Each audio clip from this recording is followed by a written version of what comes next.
Tania is one of the driving forces of E&Y's Neurodiverse Centres of Excellence. And her first question is, what exactly is that? So we'll get on to, but it is a special part of E&Y recruiting exclusively neurodivergent people and giving them an environment in which to thrive.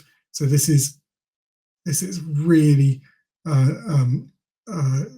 creating something for people to allow them to succeed and for E&Y to benefit from it. So she knows about hiring neurodivergent people. She knows about the adjustments that are needed. She has now started her own consultancy, PegSquared, which advises organisations on how they can build their own neurodiverse and neuro-inclusive workplaces, leveraging her knowledge from running the Neurodiversity programme there. This is a fireside chat format again, so into questions from me, and the point at which I like, and this time I have got them up ahead of time. Right, I am going to bring in Tania. Hello. Hello. Thank you so much for having me and for that lovely introduction. Well, like just literally saying what you did, like you're quite extraordinary, and I think so many of us have conversations with their workplace and trying to look to make changes, and you are the absolute depth of knowledge on that at a completely different level. Thank you. We did have a kick-off question, which was, what is an E&Y Neurodiversity Centre of Excellence? What the hell is it? Yeah, it's a brilliant question, and one I probably 3 years ago. Okay, wrong button. So 9 years ago, EY set up it was an autism at work hiring program initially, and the global leader who leads the Neurodiverse Centres of Excellence globally, a person called Henry Shelford, he recognised that actually it wasn't just those that were autistic that potentially needed some support within the workplace. So broadened it out to neurodiversity, and it grew globally to over 500 plus people throughout the globe in those 9 years. And I was responsible for building EY's UK Manchester Neurodiverse Centre of Excellence. What it is basically about opportunity creation. So how can you support those that wouldn't get through that traditional recruitment process to come into EY? And then once they are in the organisation, how do you make sure that they have the support that they need in order to thrive within the organisation? So it was all about creating a safe space. So if you think about it, if you're neurodivergent, it is incredibly challenging to talk about or to disclose to a potential employer that you are neurodivergent, and it takes that barrier away. So you don't need to disclose because you are being recruited into this Neurodiverse Centre of Excellence. It was unique in the fact that we talk about, I guess, extended support. That doesn't mean that everybody that joined the NCOE required an element of extended support. They absolutely did not. But what this team had that other teams didn't was a dedicated line manager who really understood neurodiversity, who had experience of managing those that were neurodivergent in the past and how to set up that environment for those individuals to thrive. There was a business reason we were doing this. It wasn't simply a case of doing the right thing. It absolutely is doing the right thing. But there still will be, and there will continue to be, a shortage of talent in the tech space. And we were specifically recruiting into data analytics and data science roles within the UK. What was really interesting was that the team that we did bring in, they all had incredibly different skill sets. So you would have those that were brilliant at visualizing data. You could have those in the team that were really happy to spend time in deep code, doing machine learning, things that my brain will never understand. And then there were others within that team who were absolutely exceptional at understanding the business context, so the why as to what we were doing and why that was important to the business. So despite the fact we were recruiting for technology roles, the breadth of experience and skills those individuals brought into the team were very different. You said, and initial hiring was very much focused on individuals with autism, and we're an ADHD conference where we're both noting that it's roughly 40% of people with autism have ADHD, so we have a large cohort. But how did that change? Because I believe that changed, and how was then ADHD individuals involved? Yeah, absolutely. And I think this is why the Neurodiverse Centre of Excellence was different, is because a lot of people, when you talk about employability programs, you talk about autism at work programs. And there is an ADHD at work program or a dyslexia at work program, but EY actually genuinely broadened it out. And if I look back at the team that we hired, there wasn't anybody in the team that just had autism. So you had those that were severely dyslexic, you had those that had multiple co-occurrences, late diagnosed individuals, so females, males. It was a real range in terms of both the neurotypes that they brought to the team, but also the skill sets that they brought to that team as well. Yeah, and the actual term neurodiversity and neurodivergence coming initially from the autistic community and widening out, and it sounds like E&Y took that same path. And I've actually always did a sort of deep dive into understanding that word and sort of learning that the sort of main genesis was the idea that neurodivergent people are people who experience the world in a different way than people who are not, and that then meaning that they do things differently, expect and have challenges, but they are experiencing the world fundamentally differently. I have to say that when I learned that, it really, little cog went for me. It was like, that makes sense. It makes sense. It also makes sense why so much advice doesn't work for me, because like my world is different. I think it's nice. Yeah, it's important to know that we are talking about neurodivergence and more widely in ADHD. And I think you talked to me previously saying there was a pretty high percentage of ADHD individuals. You know, when we met previously, you spoke that alongside neurodivergence, you had to deal with a lot of significant prior workplace trauma. Could you talk to that a bit?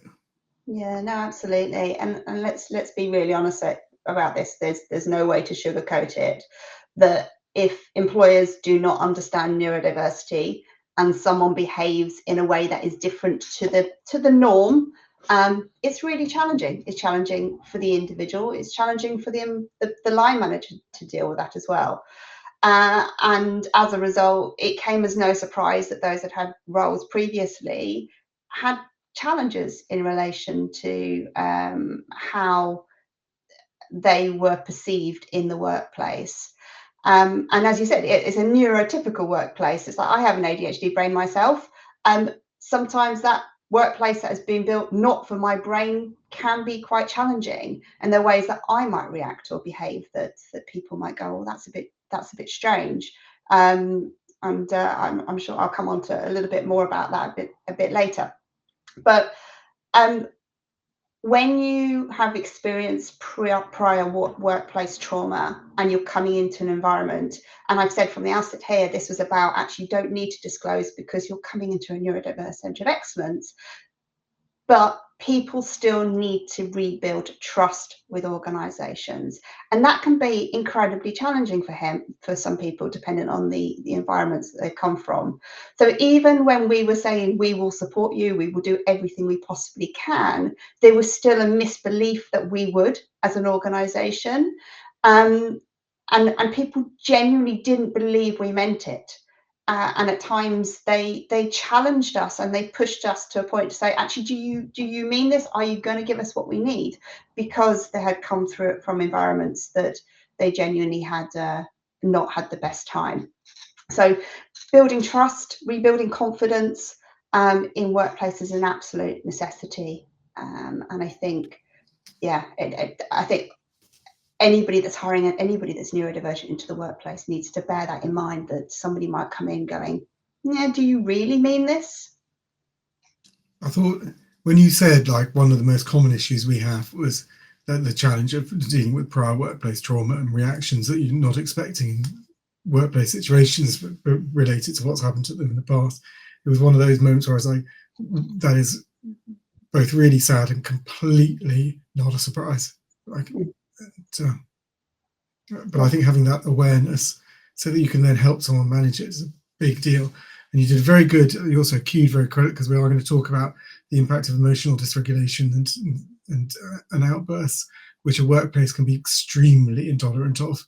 And the fact that you I weren't, and not, and how you talk to that. Whilst you were talking about hiring and hiring confidently, and it popped into my head the Disability Confident Program.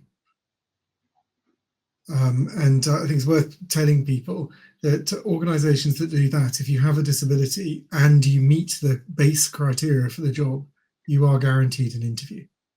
And it's well worth being aware of that. So where you see that, if you're an individual with ADHD, you have a qualifying condition in your ADHD. So it's something to think about. But obviously, at the same time, you are working out that discussion. Am I going to disclose or not? Which do I think? But hopefully, with a disability confident. But you do get that interview, and that might be worth it. Right, back to you and questions. Okay, this is probably a pretty big one for most people watching. Like, how do you go setting up adjustments? Like most people, they go to their boss, they go, "Hey, look, I've recently got a diagnosis of ADHD. Like, can we talk about it? Like, I'd like, talk about what can be done to support me." And they can look back at you really nicely and they go, "Oh, wow, okay. How can I help?" And you're like, "I don't know why you're looking at me. I don't know why you're looking at me. Like, why do you think I know?" I'm like, "I don't know. This is new to me too." Like, "I hope you know." And I'm like, so how do you do it? Like, how do you go about setting up adjustments? Yeah, you're absolutely right. And I think it is often the blind leading the blind when it comes to the adjustment process, particularly if you're late diagnosed, when you genuinely have survived for a number of years without any adjustments in place. So adjustments for me, what was really interesting with my team is that not all of them wanted any adjustments, and that's absolutely fine. But I was really keen that people were empowered to be able to really clearly articulate not only the challenges that they might have in the workplace, but also the strengths that they brought to the workplace. Because actually that's really useful information for me as an employer in terms of what are the things that you love to do. Because by knowing what you love to do, I'm able to think about, okay, what tasks do we have in the team that mean that you can be aligned to those. And also, let's remember having that ability to almost balance it, saying I find this challenging, but actually these are things I can do really well, makes that conversation slightly easier. So it's really hard to ask for help. It's like, who turns up on the first day of their job and sits there and goes, "Oh, by the way, can I just give you a list of all the things I can't do very well?" It's like, it's just so hard to be able to sit down and ask for help. So I was super keen that we gave some support to the team to help them navigate that. So what are the challenges that they might face in the workplace, particularly if you're brand new out of university, which some of ours weren't, not everybody was, but at the same time, what are the strengths? So we actually ran a group coaching program, which had some success. I'm not going to say it was a complete success, but you learn from these things. But one of the things we did ask people to do was a strengths finder tool, a neurodiversity specific one. For some, it reaffirmed what they already knew, which is fantastic. But for others, it gave them some suggestions as to how they might want to navigate the workplace. And I think this is really important, is actually one of the biggest, when you're thinking about adjustments, one of the biggest challenges you have is being able to articulate What are the things you actually need help with? It's also really important to note that when you're talking about adjustments, some of them don't work consistently all of the time. So with my ADHD, it is impacted by the amount of stress I'm under, what else is going on in my life. And some days, one thing that works might not work the next day. So when you are thinking about adjustments, it's about thinking about a toolkit of adjustments that might potentially support.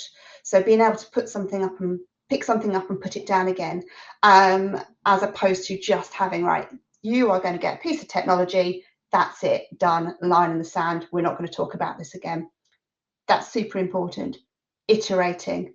Is this working? Is it not working? If it's not working, what else can we try? So being able to have that conversation with a line manager until you get to a point where you're like, actually, do you know, I now feel like I have this toolkit of adjustments that can help me within the workplace. So yeah, it's about not expecting to have all of the answers on day one, but having a really trusting relationship with a manager where you can work through it.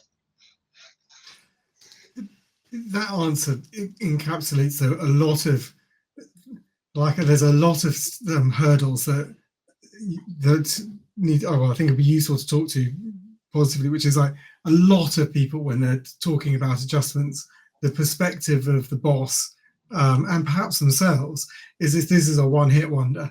We go in, we chat, we're done, boom. Yeah.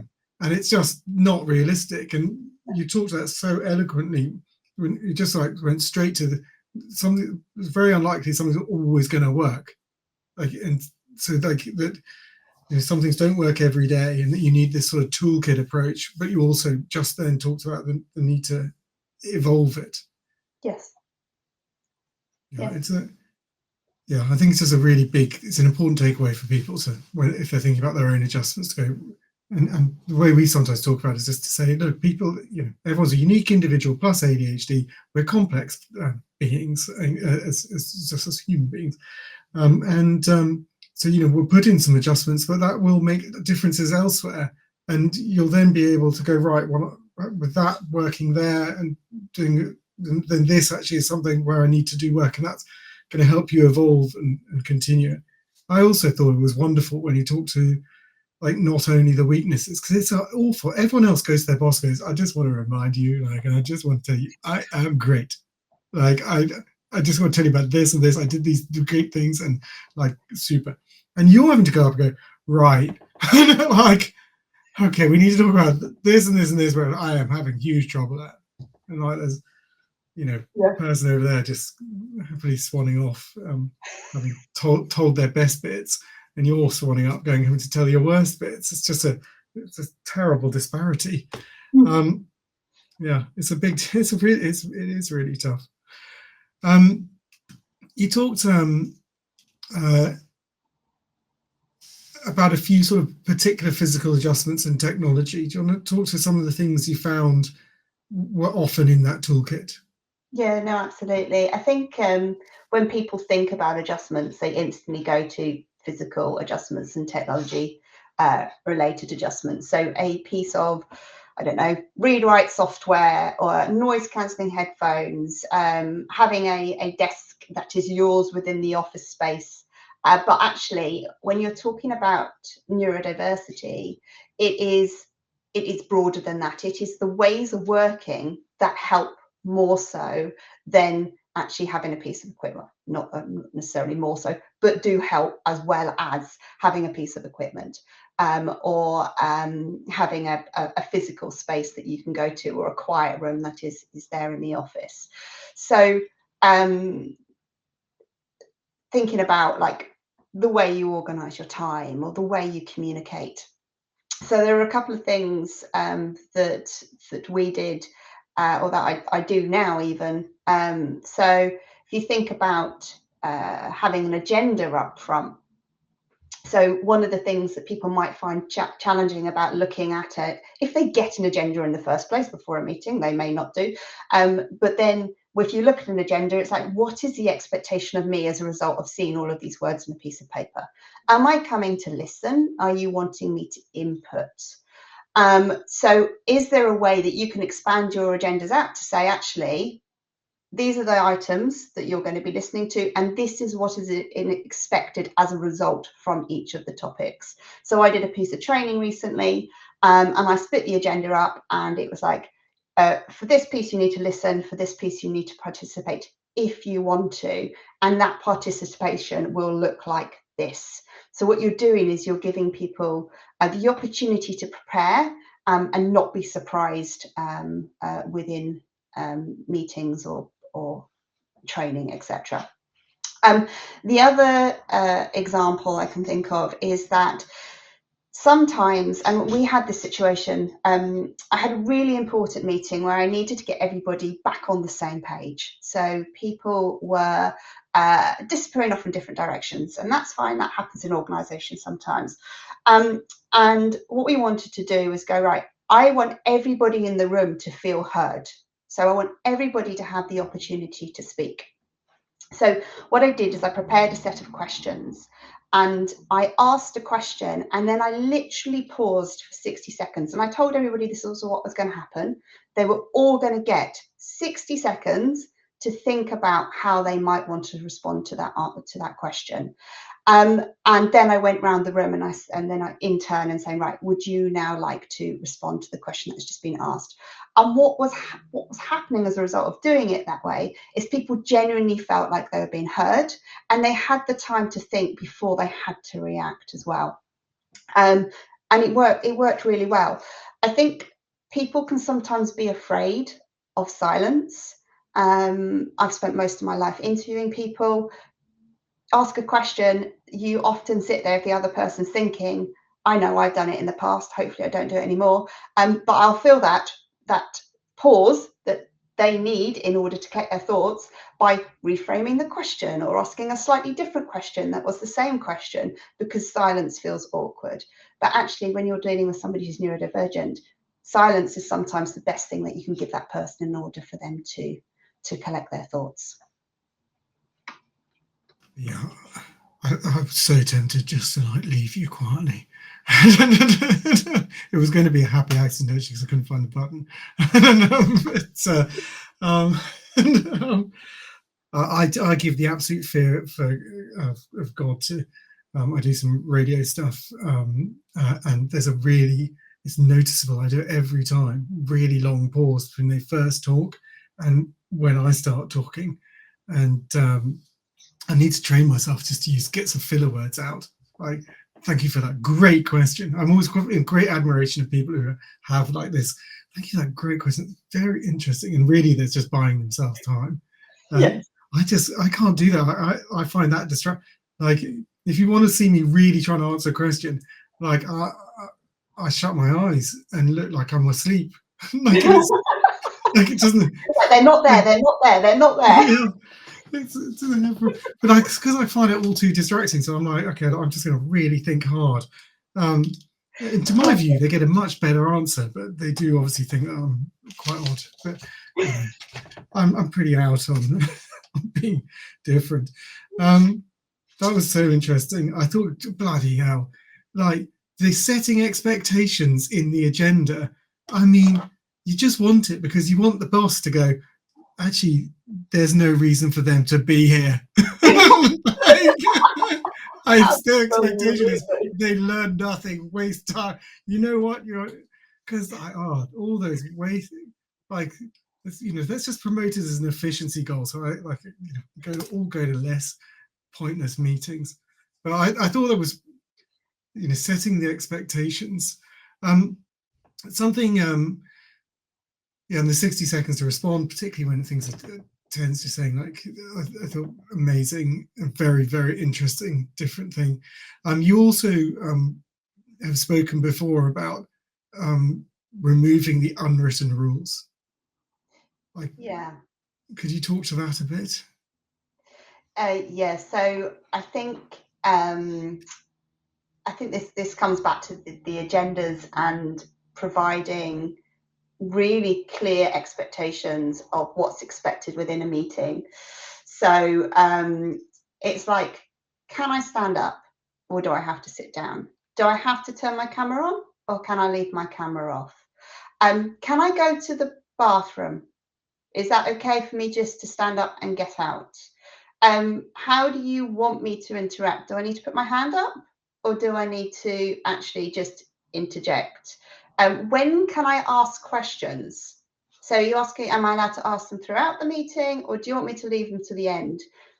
These are really, really simple things that actually can, if you lay them out up front, and you kick off your training or whatever it is by taking those things and highlighting them, people just feel a little less anxious about certain situations. I often say to people, please get up and move around in meetings. I know what it's like as an ADHDer to sit and fidget and feel like I'm stuck to my chair when all I want to do is just run around the room. By giving people permission to stand up and listen, or escape from the room if they need to and come back, giving that permission is really helpful, so it just makes people feel a little less self-conscious. But for those who sometimes struggle with unwritten rules, it just makes it super clear as to what is expected of them. Yeah, it's a big deal, but also like people just lie. You're like, is it okay to, like, how do we do questions? Anytime they look at you, go, oh yeah, anytime, whenever you want. Turns out that's just not the case, right? Like they really don't want you to interrupt, really want you to do it at the end. Yes. And like needing to have that proper, you know, they need that self-awareness too. And so when they're talking about unwritten rules, to actually know the answer, like be truthful in the answer, not, you know, the polite answer of, oh yeah, you can talk anytime and you can get up, but actually if you get up, we're all going to think you're, you know, it's going to be very bad. Yeah, so you're just talking about the chair. Like if you want to torture me, presentate like some kind of presentation environment, put me in the front on a squeaky chair. Oh my God. Like, you know, just like I can't move. Like, and everyone can see. The And that's ones all I you really, think about then, isn't it? You're not listening. But it needs all my attention, because otherwise I'm going to move and I'm going to squeak. Like it's yeah. To anyone organising in-person conferences where there are ADHDers, can we have a bit at the back where we can walk around, where the exit doors out, so we can actually like swan in and out and be super easy. I did. There's a big debate about ADHD waitlists at Parliament. You had this small area, and you had to sit there. And if you went out, then the next person in the queue went in, and you're only allowed in and out at certain times. And like, there were a few people there who really struggled, and they're just coming in and out all the time. You did just feel like it was set up particularly badly. Yeah, but if you think about our classrooms, our children in classrooms are stuck on chairs all of the day. Yeah. When you said about standing room only, like standing room at the back, you get it at the theatre sometimes, you get it at concerts that you go to, it's got the standing area in the middle. They should start to do that at conferences going forward. Standing room only. Yes, well, yeah, but particularly at the back where you're looking like get away with moving. Obviously, at a pop concert like Lydia, well, you seem to be afraid with the mosh pit, like you're in. Yeah. We talked about some other, back to topic. We talked about some other common adaptations for ADHD people. And to give you a reminder, you talked about color blocking, timers, reminders, Pomodoro, which I think needs some caveating, and not beating up around consistency. So it'd just be interesting to hear you talk on those, whichever ones of those you can remember. So So these, I guess, are some of the things that I've tried. Some of them, as I said, some work consistently, some do not. Colour blocking absolutely does. So if I look in my diary, I make sure that I colour block all of the meetings that I have. So who is it I'm meeting? I might not prioritize, but colour block like a client meeting, a different colour to just having a general chat with somebody. I also use time blocking in my diary as well. So if I have a specific task to do, I will block out time in order to get that task done within my diary. So it's almost like using focus time. And what I'm not always good at, so this is where I say these are things that help sometimes but don't always help, is I will put things in my diary, I'll block out time to do something, and I'll get distracted and I'll do something else. If I don't have a deadline on something, it won't get done, which is a real challenge that I have to work with. So if somebody doesn't give me a deadline, it's a real struggle for me to actually get that piece of work done. So deadlines are super important. But yeah, colour blocking is very, very useful. Particularly, I've got a very visual brain, so seeing things in colour is super helpful. Timers and reminders. I wouldn't be at this meeting if my calendar didn't tell me to be here. I use that all of the time. I also use timers. So using this Pomodoro technique, if there's a piece of work that I'm really struggling to get started with, and it feels like it's going to take me a long time to do, what I will do is I'll set a timer for 25 minutes and I will give myself 25 minutes to basically do that task. And at the end of those 25 minutes, I can then make a decision as to whether or not I'm going to continue with that task or put it down for a little while and come back to it. But what I'll always do after 25 minutes is look away, do something else, go get some water, whatever it is, and then come back and reset the timer for another 25 minutes. And I actually find that helps me. I think that the ability for something to ping at me at the end of 25 minutes almost gives me that dopamine hit in order to keep going. To-do lists are, I find them, I'm so inconsistent with to-do lists. I am the typical ADHDer that has every single diary or planner. I've tried them all. I've tried online. I've tried scraps of paper. I've tried Post-its. I've tried written planners. I actually took to buying planners that don't have a date in them anymore because I used to feel really guilty about the fact I would start them 1 month and I'd be consistent for 2 weeks, and then about 3 months later there was nothing in it. I'd pick it up again. I have got a lot better about not beating myself up about the fact that I don't write a to-do list or I'm not consistent with this. I know that if I'm particularly stressed or overwhelmed with the amount of work that I've got going on, that I actually do need to sit down and write that to-do list, and then it does help me, but I don't have to do it every single day. The other thing that I will just mention on this is, and I've recently started using AI.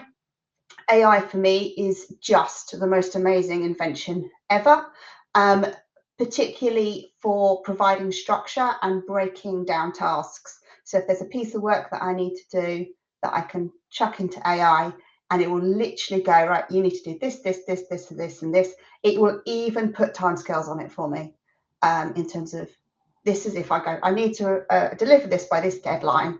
What do I need to do? And it will literally break it up. So there are lots of things that exist. None of these things are expensive. Most of these are just simple ways of working that help my brain function in the workplace.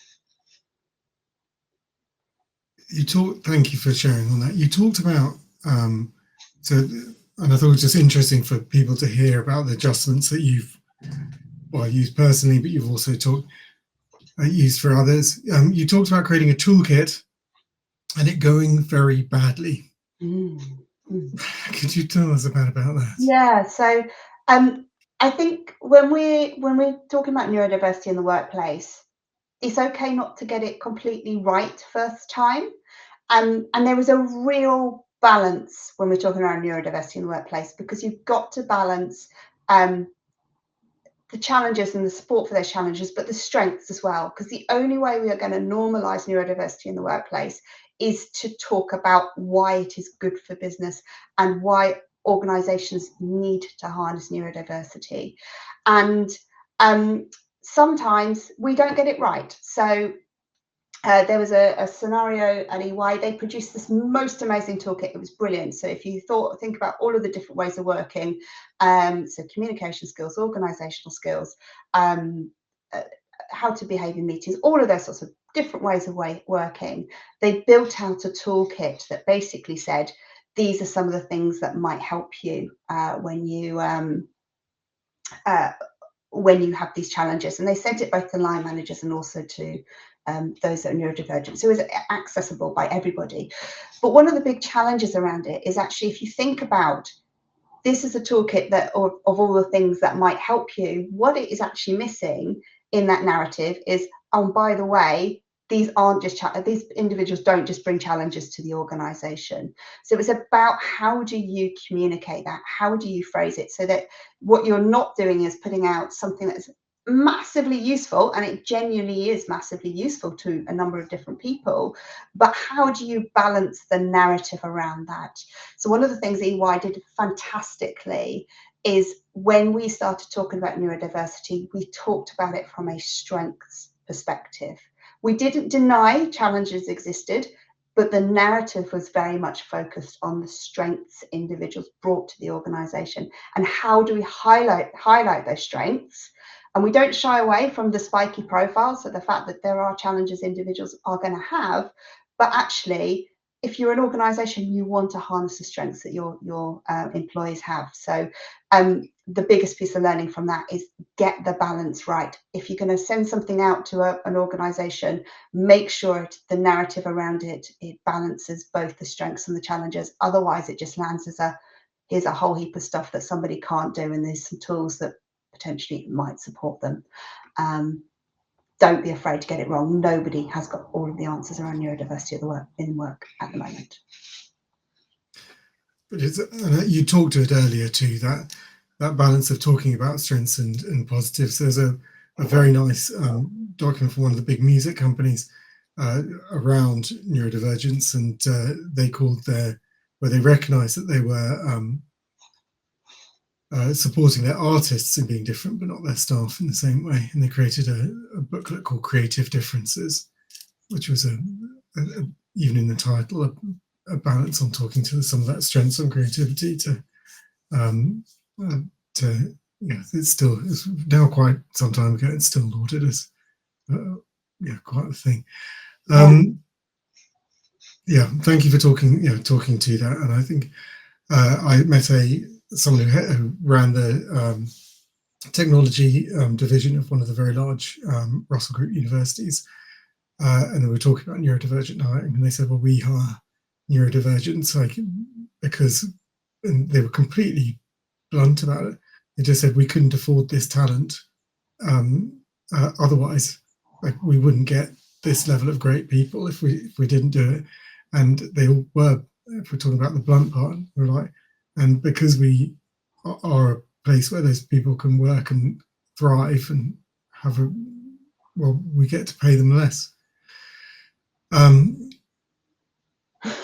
We don't want to be in a place where we're selling our services for a discount because we can't work in all in environments that are closed off to us. But it was, what do you think when you hear that? I actually genuinely have no words. Not okay. It's a simple response to that. It's actually not less than, I think, is a phrase I heard recently. Difference. It's not about being.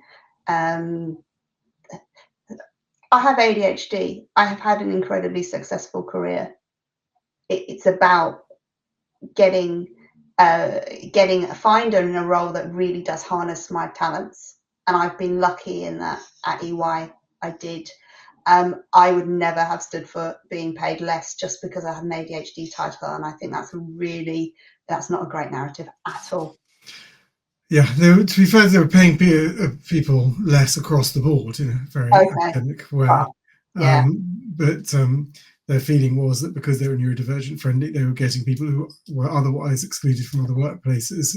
They were coming to them, and that then allowed them to get much better talent. But so it wasn't singled out, but it sort of was in terms of the entire. If we look at it at a more macro level. Yeah. Okay, we said we'd talk about this, and I need to. I know there are some questions too, so I need to interweave those. But we said we'd talk about emotional dysregulation, and like this is like it's a big deal because a lot of people find their entire career stops at the point they have an emotional outburst at work, yeah. Would you talk to that? Yeah, absolutely. And I talked to it personally, actually. So I remember crying in the office. I must have been in my early 20s. And the director who I was crying at the time basically said to me, "I let you get away with this last week, but this does not happen in my office, and I do not want to see tears from you ever again." And it was horrendous. I obviously didn't know I had ADHD at the time, and I do absolutely feel emotion in a different level to often those around me within the workplace. It meant I masked my emotion for a huge amount of time until I felt safe enough where I was allowed to actually react to that. Safe spaces are so important. It is about finding somebody you trust within an organization where you genuinely can just go and have that emotional outburst. I know I had it. I know at times my line manager probably got very frustrated with me when I would literally rant and just get frustrated and angry, and everything that needed to come out would come out. But it is about finding that safe person where you can have that conversation with no judgment, with no repercussions as a result of what you're saying. So I work with somebody who found transition really hard. And there were times where actually creating a safe space where that individual could cry and threaten to leave and all sorts of other things, but know at the end of that hour that unless she came back to me 2 days later and said, "Do you know what, actually I do want to leave," none of that was going to go anywhere other than have that safe space held for her. So yeah, it is really challenging to manage emotions in the workplace when you do react. People do genuinely think, "Oh, why are they reacting in that way?" So yes, so for me it's about finding that safe person where you can have that meltdown, and know that you will be okay as a result of doing that. I can't always say I did it brilliantly. My face often tells people what I'm thinking. So it like in a meeting, if I don't agree, I think you probably read it on my face. So I do have to try quite hard to hide that. Jess has sent in a question on Facebook. It's great to see you talking about strengths perspective. Do you have any positive examples you could share, please? Yes, so we everything when I do an awareness session about neurodiversity, strengths are included as standard. So if you take ADHD as the example, the ability to connect dots, the ability to think creatively, these are the things that I highlight. I don't sit there and go, "Oh, by the way, they might be really bad at managing time. They might be not so great at organising themselves or prioritising." But it is to focus on the things that individual can bring to an organisation. Big picture thinking, understanding the broader context of something, connecting issues that other people might not have done, excellent problem solving. These are all skills that organisations want. So if we focus organisations' attention on the skills that organisations want through neurodiversity, then that is a much more positive conversation. Yeah, thank you. It's we've had quite a few questions into the onto global ADHD .com, and if you click on the schedule, you'll find you can click through to find where to put questions in. I do need to do the please donate, people. So as charities, this is hard. We do not have any surplus. We don't have any reserves. Every month is tough. We are here absolutely trying to make change. And as I said before, everyone's donating. All the speakers are donating their time, and we're very grateful for it. And, thank you, Tania. Well, I'm going to give you a proper thank you in a second. But please donate, globaladhd.com, and donate. It covers the cost of the conference, and then any surplus goes to the two organising charities, ourselves and ADHD Australia. Right, let's see on questions. So a number of people have talked about bullying. Like, it is a big deal. Do you have any comments on on managing that in a workplace outside of? I've not had experience in the neurodiversity space of bullying. Obviously, my intention was to create something where that didn't exist. But I think there is. I think that the centre of excellence is a bubble, right? Yeah, it's a lack of awareness. It's an education issue. It is a how do you